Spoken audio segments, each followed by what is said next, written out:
mendengarkan perkataan iblis. Keikhlasan tiada lain adalah kegiatan yang Rasanya dilakukan memang lezat hingga keduanya Tapi lupa. Sesungguhnya ia bagai binatang saat liar. itu ia merasa nyawanya sudah sampai. Yang lain berpikir ia hanya bagian dari dongeng.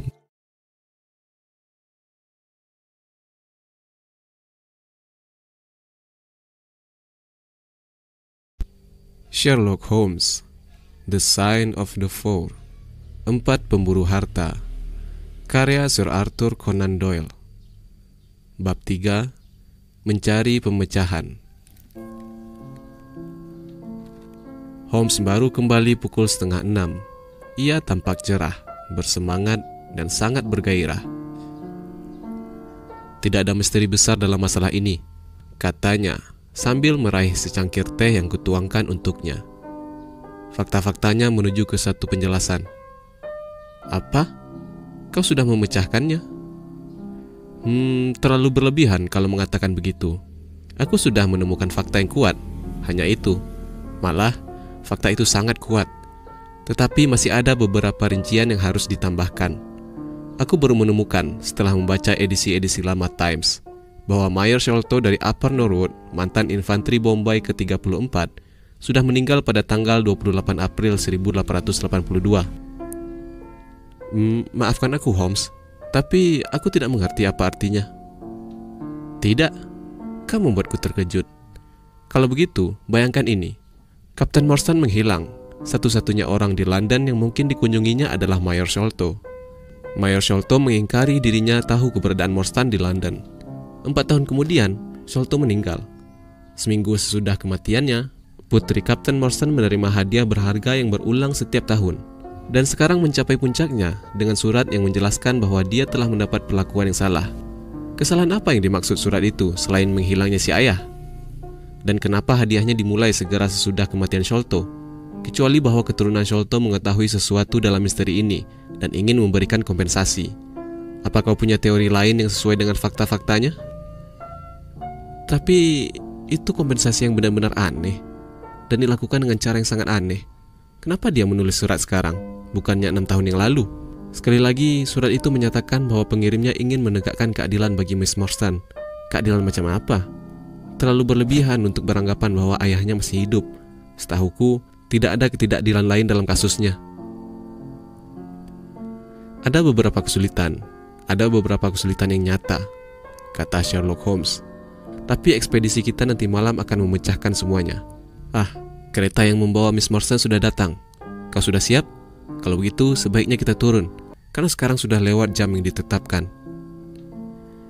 Aku meraih topiku dan tokatku yang paling berat, tapi kulihat Holmes mengambil revolver dari lacinya dan memasukkannya ke saku.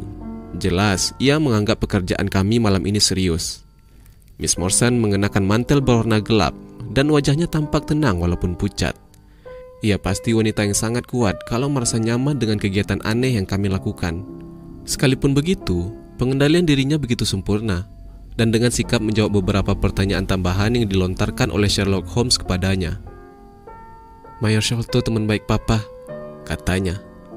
Surat-surat Papa sangat banyak bercerita tentang Mayer itu. Dia dan Papa memimpin pasukan di Kepulauan Andaman, jadi mereka banyak berbagi pengalaman. Omong-omong, ada surat aneh yang ditemukan di meja Papa, yang tidak bisa dipahami siapapun. Aku rasa surat ini tidak penting, tapi mungkin kau ingin melihatnya, jadi aku membawanya. Ini dia. Holmes membuka lipatan kertas tersebut dengan hati-hati dan merapikannya di lutut. Lalu dengan sangat metodis, ia mempelajari surat tersebut dengan lensa pembesarnya. Kertas ini buatan India, katanya.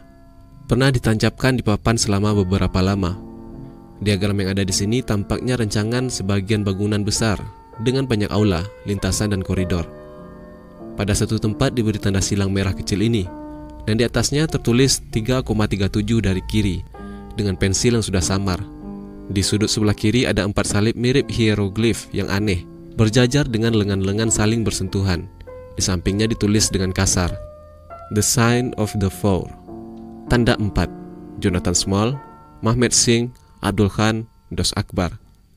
Tidak, kuakui aku tidak tahu apa kaitan surat ini dengan masalahmu. Sekalipun begitu, jelas ini merupakan dokumen penting. Ayahmu sudah menyimpannya dengan hati-hati dalam buku catatan saku.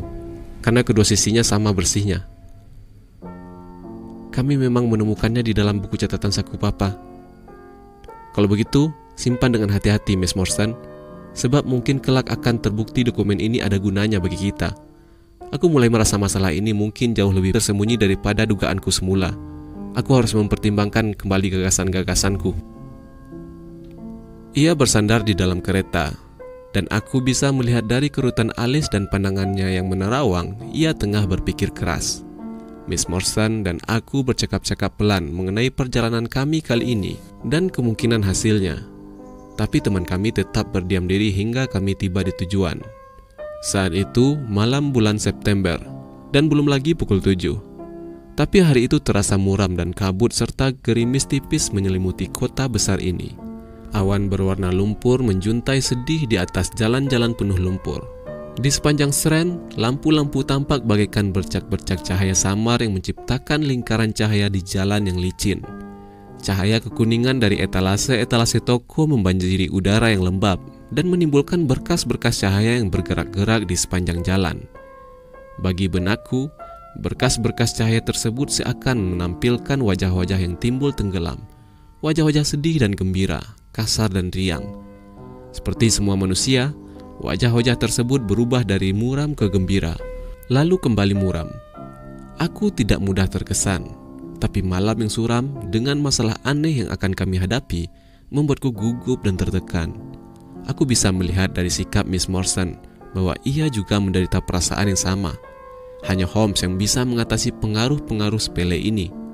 Buku catatannya terbuka di lututnya.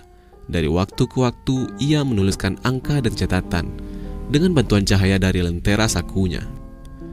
Di teater Lyceum, kerumunan di pintu masuk samping telah berjajal. Di depan, berpuluh-puluh kereta datang dan pergi memuntahkan muatan mereka. Kami belum lagi mencapai pilar ketiga yang merupakan tempat pertemuan kami, sewaktu seorang pria mungil berkulit hitam, sigap, dan mengenakan pakaian seorang kusir mendekati kami. "Apa kalian datang bersama Miss Morrison?" tanyanya. "Aku Miss Morrison, dan kedua orang ini teman-temanku." "Maafkan saya, Nona," katanya dengan sikap sopan. "Tapi saya diminta memastikan bahwa teman-teman Anda bukan polisi." "Aku menjamin," jawab Miss Morrison. Pria tersebut bersuit melengking. Seorang bocah jalanan segera mendekat sambil menarik kereta kuda dan membuka pintunya. Pria yang berbicara dengan kami segera naik ke tempat kusir, sementara kami duduk di dalam kereta. Belum apa-apa, kusir tersebut sudah melucut kudanya, dan kami seketika meluncur melintasi jalan-jalan berkabut. Situasi ini benar-benar aneh. Kami tengah melaju ke tempat yang tidak diketahui, untuk tujuan yang tidak kami ketahui. Undangan ini entah omong kosong semata, atau barangkali juga memang ada hal yang penting yang menyangkut perjalanan kami. Sikap Miss Morrison tetap setenang biasanya. Aku berusaha menggembirakannya dengan menceritakan pengalamanku di Afghanistan.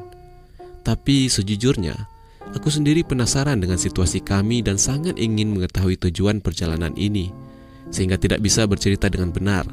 Hingga sekarang ia mengatakan aku menceritakan anekdot-anekdot yang saling tumpang tindih tentang bagaimana seekor senapan sundut menjulurkan kepala ke dalam tendaku di tengah malam, dan bagaimana aku menembaknya dengan harimau berlaras ganda. Mula-mula, aku bisa meraba-raba ke arah mana kami melaju. Tapi tak lama kemudian, dengan kecepatan kami dan keterbatasan pengetahuanku akan London, aku kehilangan arah dan tidak bisa mengetahui apapun, kecuali bahwa perjalanan yang kami tempuh sangat panjang. Tapi Sherlock Holmes tak pernah kehilangan arah, dan ia menggumamkan nama-nama saat kereta melaju melewati lapangan-lapangan dan keluar masuk jalan-jalan yang berliku.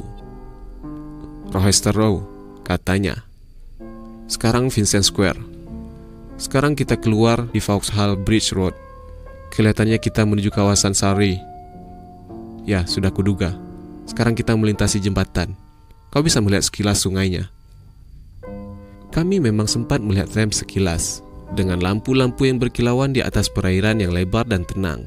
Tapi kereta kami terus melaju, dan tak lama kemudian telah berada di tengah-tengah labirin jalan di kedua sisi. Perjalanan kita tampaknya tidak menuju kawasan yang cukup elit. Kami memang tiba di lingkungan kumuh. Puluhan rumah bata muram berjajar. hanya diselingi perumahan publik yang diterangi penerangan redup di tikungan-tikungan. Lalu berderet-deret villa 2 lantai, masing-masing dengan sebuah kebun mini di depannya. Lalu berderet-deret bangunan bata baru. Akhirnya kereta berhenti di rumah ketiga di kawasan baru. Rumah-rumah lainnya tidak dihuni, dan rumah tempat kami berhenti sama gelap seperti tetangga-tetangganya. Hanya ada cahaya samar dari jendela dapur. Tapi, begitu kami mengetuk, pintunya seketika dibukakan oleh seorang pelayan keturunan India yang mengenakan sorban kuning, pakaian putih longgar, dan sehelai sabuk lebar berwarna kuning. Kehadiran sosok oriental di kawasan perumahan tepi kota kelas 3 ini tampak sangat aneh dan tidak sesuai. "Sahib sudah menunggu kedatangan kalian," katanya. Bahkan saat ia berbicara, terdengar suara melingking dari salah satu ruang dalam. "Bawa mereka kemari, Khidmugar," katanya. "Bawa mereka langsung kemari."